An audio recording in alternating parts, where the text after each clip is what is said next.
Ingrid, Bellamina radioed through her headset. The clones suddenly showed up and our little clipper turned tail and ran. Oh, boulders, Ingrid cursed. There goes our bounty. Shall I stop my pursuit, sister? No, continue on. Perhaps the clipper will give the clones the slip and we'll be waiting for him with our trap net. Make sure you keep an eagle's eye on him. I'm not too far, so we'll meet up to come up with a quick plan. A dark grey mare with light grey mane waited as the last few clone soldiers passed by her alcove far deep in the Ponyville sewers. Bellamina, or sometimes Bella, kept a quiet yet quick trot after them despite all the heavy baggage settled on her back. For her, this was light packing, considering the easy bounty they were tasked to find. But small fry or not, she, and most likely her sister, would not be happy if the government got to the clipper regardless of the reason. The path led her down a multi-level catacomb, and Bella climbed up the access ladders to one of the higher servers for an overall view. As expected, her dark-maned and lighter-coated older sister arrived shortly afterwards. Because of their overall grey shades and similar hairstyle, any pony would initially mistaken them for twins. They stood side by side, silently watching the clipper. A Pegasus, who had his wings removed, pleaded to the clone captain and his unit that he had always been an Earth pony and that he was never a spy sent by Pegasopolis to engage in a guerrilla warfare from within Gaia. The clones could not simply kill him, but they would not mind shooting him in all four of his knees, and that was the most humane way to take him in alive. Doesn't look like he'll slip out of this one, sighed Ingrid. There are too many clones. I suppose we'll have to let this bounty go. The stoic sisters nearly fell from their vantage point when they felt a sharp tremor, and then a wave of magenta energy phased through the walls. That energy did not affect any normal ponies, notably the clipper and the sisters. As for the clones, the energy waves smote their artificial existence off their hooves. In midair, they inflated and then imploded to eject a stream of light, bluish streaks of energies that wriggled in the air and towards, if Ingrid guessed correctly, Gaiopolis. Whatever happened, all that was left of the clones were their armor and their weapons. The clipper, thinking that Providence spared him from brutal interrogation, cantered happily away before Ingrid and Bella leapt down and trapped him in a heavy net. The sisters dashed his hope of him wresting himself free by knocking him with a sheath machete. I guess he did manage to give them the slip, said Bella. But what just happened? Oh, strange, said Ingrid, as she poked the clone soldier's empty helmet. I have heard that clones are made with borrowed magic, but that wave isn't something we've seen before. Does that mean there's a unicorn nearby? No, little sister, we cannot hunt unicorns if no pony will pay us, but I have a feeling a good bounty is going to land on our muzzles soon enough.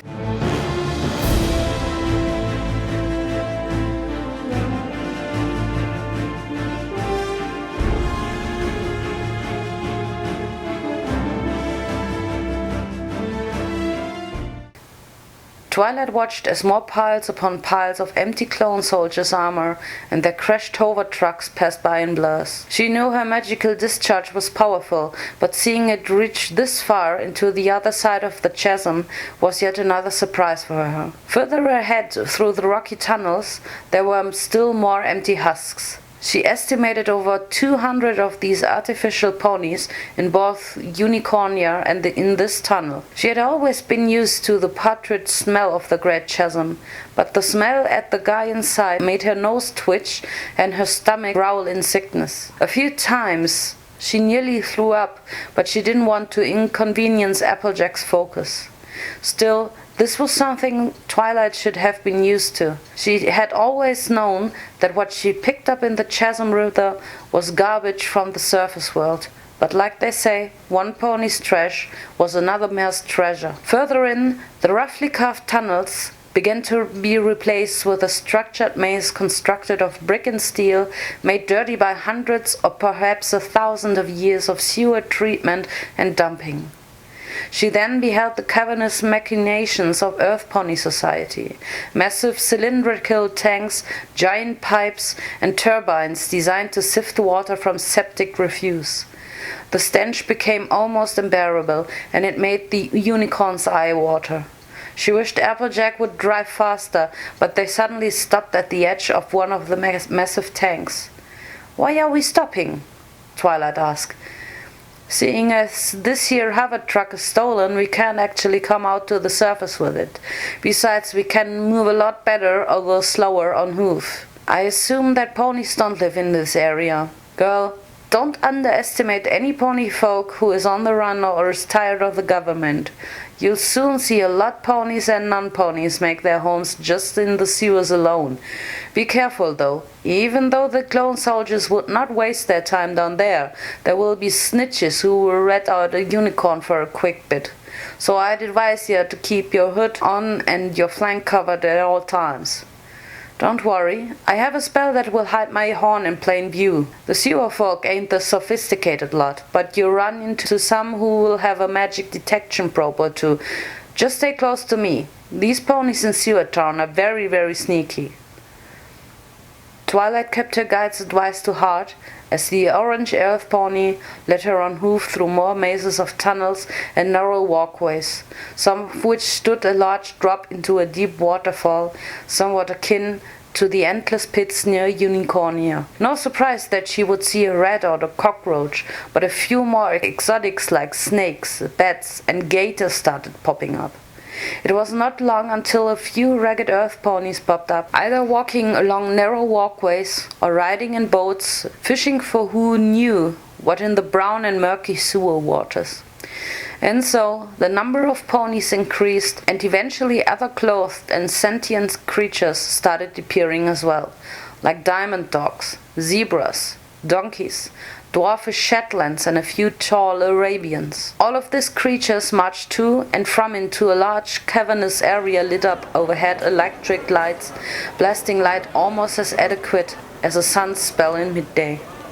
The buildings were built tall and haphazardly, with no regards to function or stability. Twilight felt that just looking at them would cause many of them to collapse. As dirty and noisy this place was, the unicorn couldn't be more excited to see such sight. The Earthians still managed to speak the same language, but with a different accent, and many other foreigners were speaking in tongues Twilight had either read in books, heard from legends, or simply have never heard of. The fashion varied from ragged to, oddly enough, brightly luxurious. There were stallions who paraded around in fur hats, coats, and sunglasses with 2 or more mares at his side, seemed to command some kind of grudging respect, as any pony cleared his way whenever he passed through. She recalled from reading one of the old novels washed down in the chasm's water that these stallions were called pims, and the mares they lorded over were hookers. "Keep close to me, Sugar Cube," said Applejack. "Even though we can't be too far apart from one another, bad stuff can still happen even if you're close by." "I've never seen so many ponies," said Twilight. "Hey, is that a gas electric bike over there? And is that what you call a television? I never knew they made them so thin." "Keep your pants on, girl. We're not exactly here on a date. I'll teach you all about Earthian society when we settle down. For now, I have to visit some pony." Twilight pouted, but only for a short time. The sights, sounds, and the smell of sewer slums continued to amaze her, but unfortunately things became darker when Applejack took her down to the back alleys filled with discarded boxes, sometimes with vagrant ponies sleeping rather lazily in them. These few earth ponies appeared perpetually dazed, and yet had ravenous bloodshot eyes like an animal. Twilight wasn't sure if they would spring up and bite her or collapse due to lethargy. The alley soon led them to a small area lit by paper lanterns strung above her from building to building. The ponies here seemed to be wearing a more unique style of dress, where the mares had their manes tied in covered buns and the stallions with braided hair and skull caps. There was an intense smell of nuts and roots coming from a food vendor's stand that Twilight wanted to eat. However, food would have to wait. Applejack motioned her come into one of the many shops into which many strange, initially pleasing antique wares were displayed, past the smudged and darkened windows. Right as she entered, Twilight beheld even more curious artifacts, some of which she had seen in the old tomes her mother forced her to read. In no time she zipped from shelf to shelf, almost like an excited filly. "May I help you, traveler?" The voice sent chills up Twilight's spine. Surely she made sure her horn-hiding spell was still active, and she turned around to face another one of these oriental earth ponies. This one happened to be gray and had a braided indigo mane. "She's with me, Uncle Curio," said Applejack. "Ah, it's you, dear Applejack," said Curio. "I've been waiting for days, and I was beginning to wonder if the government have already captured you. Say, whatever happened to that stallion you were with?" "Let's cut to the chase, shall we? I'm here to get the goods that I ordered, and you better not have given them all away." "I do have them, but I do hope your saddlebags contain the necessary payment." Sure. Here's what I got." Before they had left Unicornia, Applejack had packed a few saddlebags what Twilight thought were junk from the village, but it turned out to be some magic-carved stone and crystal sculptures. "By the earth," gasped Curio. "Here I thought you skipped out with the unmarked bits, and yet you managed to land some exquisite antique unicorn sculptures. True, the magical cutting precision is something to behold than that of Gaiopolis imitators." Twilight smirked, knowing that the sculptures were carved by a neighbor about a week ago. "You can see why I was late." "Be honest with me," said Curio. "Did you rob one of the party elites?" "An apple does not need to steal without good reason, but I can say that I did cross the dark ravine." "Now that is indeed a lie," Curio laughed. "Very well, I'll get you a new standard ID and the key card to get into the labs. I do have another request. Make another set for her and have it ready by tomorrow morning." "Her? Do you know how much time it takes to make these things? Should I even trust this mare?" "Hey, these are rare unicorn artifacts, and just by giving them to you is about as generous as I can get. Otherwise I go to some other pony who can do the job." Okay, but this will be an all-nighter for this old pony. Though I will need a picture of your friend." "Picture?" asked Twilight. "As in a photograph?" "Yes, unless you're talking about this analog ones. Applejack, who is this pony, if I may ask? She doesn't look like she's been in Sewer Town before. She's a refugee from Appaloosa. But her accent doesn't sound like—" "Oh, it doesn't matter. What's your name, mare?"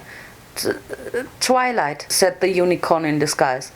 "Twilight. That's a wonderful alias, by the way. Unless you're putting up act, you must have carefully chosen it to strike fear into the hearts of earth ponies." "Curio," growled Applejack. "Sorry, but you hardly hear about the name Twilight mentioned very often. Come this way, Miss Twilight." The noodle. The nodding smile of Applejack compelled the timid unicorn to follow the grey earth stallion to the back of his shop. Fortunately, she did not go alone. Applejack got her back, and at least Twilight felt a little safer in this dark and confining new environment. The path to the photography studio was longer than Twilight expected. She passed through numerous rooms, down long and crooked hallways, and many of these rooms contained oriental ponies working hard at making various clothes, wallets, and other hoof-made baubles. Eventually they reached a blue door, locked by several bolts, Curio painstakingly unlocked. Once past that blue door, they beheld a small studio with plain grey backdrop illuminated by 2 studio lights. At the other side was a camera, and not too far from it appeared to be some computer workstation. The picture-taking was uneventful. All Twilight had to do was strip down, but not enough to expose her destiny glyph, thank the moon and the sun, and a rapid series of shots fired and flashed at her visage. From those shots, Twilight carefully chose one for her fake ID that Curio showed on the boxy computer screen. The shopkeeper then escorted the 2 mares out of his shop, notifying them to come first thing tomorrow morning, though Twilight had no way to tell how Earth Pony Society that lived in the sewer metropolis measured time. There were things called clocks, on signs in Sewer Town, both digital and analog, and for sure they functioned the same as the sundial that was used in conjunction with Unicornia's magically artificial sun. Twilight's stomach growled, and that drew a smirk across Applejack's face. Hungry? I know a place where we can get some grub and not be noticed. Why not the food stand over there? Let's just say that they don't use very sanitary cooking methods, and their ingredients are questionably at best. Besides, we can just eat out in the open. Follow me, Sugar Cube. Applejack led Twilight out this unique district into another, where she saw less and less ponies and more diamond dogs of all shapes and sizes, many of whom wore clothes that varied in style depending on status. Like the earlier district, this dog district also had its pimps, hookers, shady hustlers, and gangs keeping an eye out on two ponies who brazenly walked through their territory. The two ponies entered a place called the Kobold Step, and they were immediately greeted with loud music, drunken howling noises, and dogfights. Applejack nonchalantly avoided the breakage of a dish inadvertently thrown at her from a dogfight in the corner, and then walked up to the canine bartender to whisper into his ear. He nodded and motioned his muzzle towards the second level where the more civilized dogs sat on their haunches and ate. We got ourselves a private table and a chef who knows how to cook for ponies. Just try not to mind the smell. It smells like burnt flesh. It's cold meat. You'll get used to it. Upstairs, they sit in a booth-like area meant for a maximum of 4 diamond dogs of larger stature, but would easily accommodate several more ponies. A well-groomed waiter served clean water in bowls instead of tall and narrow glasses, which allowed Applejack and Twilight lap their liquid nourishment easily with their tongues. The same waiter came back to serve 2 salad appetizers in preparation for the main course. So, Twi, how are you liking Sewer Town? I know it ain't the surface, but I promise this will be our first and only stop before I head up to Ponyville. It is interesting, and it confirms a lot of things I read in books, but that stallion mentioned about you being seen with some pony else. Did it happen to be Shine? It is. I know you didn't have a good look at his face or his destiny glyph, but personality-wise, what's he like? Let's just say he's a stallion. He's the type who'd be willing to go out of his way to protect you no matter how bad the situation. Even when you're tortured in the prisons, the thought of him kept me alive, and before I knew it, he rescued me. After that, though, he told me he had to go somewhere important. He wouldn't say it, but he had been having these weird dreams that kept him up all night. Before I knew it, he was gone, and waited months for him. He never returned. I can relate. Anyway, we were supposed to go on a mission to retrieve the Alicon that's stored in the labs, but instead of busting it in as planned, we are gonna sneak in. I have read that Alicons are a race of legendary ponies who have the strength of an earth pony, the wings of a Pegasus, and the horn of a unicorn. You believe this Alicon will help you search for the other elements of creation? I don't know that for sure. I wish I know how to use this here element to find the others, but with me being magically challenged, I'm at a loss as where to begin. But now you have me to help you. That's mighty kind of you, but wielding magic is a huge liability. While it might be safer for you to do so in Sewer Town, up on the surface, especially near Gaiopolis, there are magic detection devices planted almost everywhere. But if we unicorns are supposed to be extinct, why are they still active? I suspect that we elf ponies can use magical artifacts left over from the Great Pony War, and that there are Pegasi and Clippers who can use Atmos arts. It's not just unicorn magic they're afraid of. Through science and technology, Gaia has become the most powerful nation on Earth. They view anything that's against their beliefs as a threat that needs to be destroyed immediately. That is also why they got the upper hand in the Great Pony War. But the war continues on, Twi. The Pegasi rule the western half of this landmass, and Gaia has almost the rest. Gaia is constantly sending weapons to all nations who are fighting their own battles against magic creatures, hopefully so that they would destroy themselves in the process. It doesn't seem like there's a war going outside. You're in your turn, Twy. The war is still far off, and it's been nothing but sorties and skirmishes in the western borders and in the frozen north. I have a feeling that if we don't gather the elements, Gaia and Pegasopolis will wipe each other out along with every pony else. Twilight choked on her drink. You okay, Sugar Cube? Applejack, behind you. Oh, that. I thought I smelled dog food. Calmly, Applejack turned to see 3 diamond dogs breathing down upon her and her unicorn friend. The 3 ranged from small, medium, and large, but the medium one wore a red vest. Try, Applejack whispered to the unicorn quietly as possible. Don't use your magic. I got this. Ponies, hissed the dog in the red vest. What are ponies doing in my table? This your table? Applejack slyly grinned. I'm sorry, but I thought it was vacant, at least according to the bartender. Bartender is dumb. Kobold Stand is my place. I own it. You are in my table. You sure you want to tussle with the likes of me? We don't care what you are, cried the small fry of a diamond dog. He then leapt in, claws first at the orange pony, who then kicked him off the second-floor balcony to interrupt the random fight below. The largest of the trio lunged in next, and 2 timely kicks from Applejack's hind legs sent him staggering and then crashing onto the table across. Finally, the medium-sized leader drew a pistol gun and fired 2 shots, none of them which hit their mark. Twilight had seen Applejack wield the sword with deftness, but unarmed she moved with surprising grace.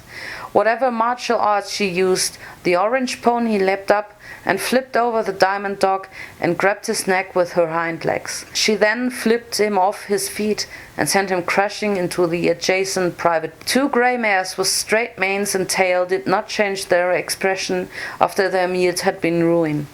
Sister, is that who I think it is? Ah, yes, said Ingrid. It's our dear friend, owner of the Kobold Stand, Rover. Ah, it's the unicorn hunters, said the diamond dog. So nice to see you.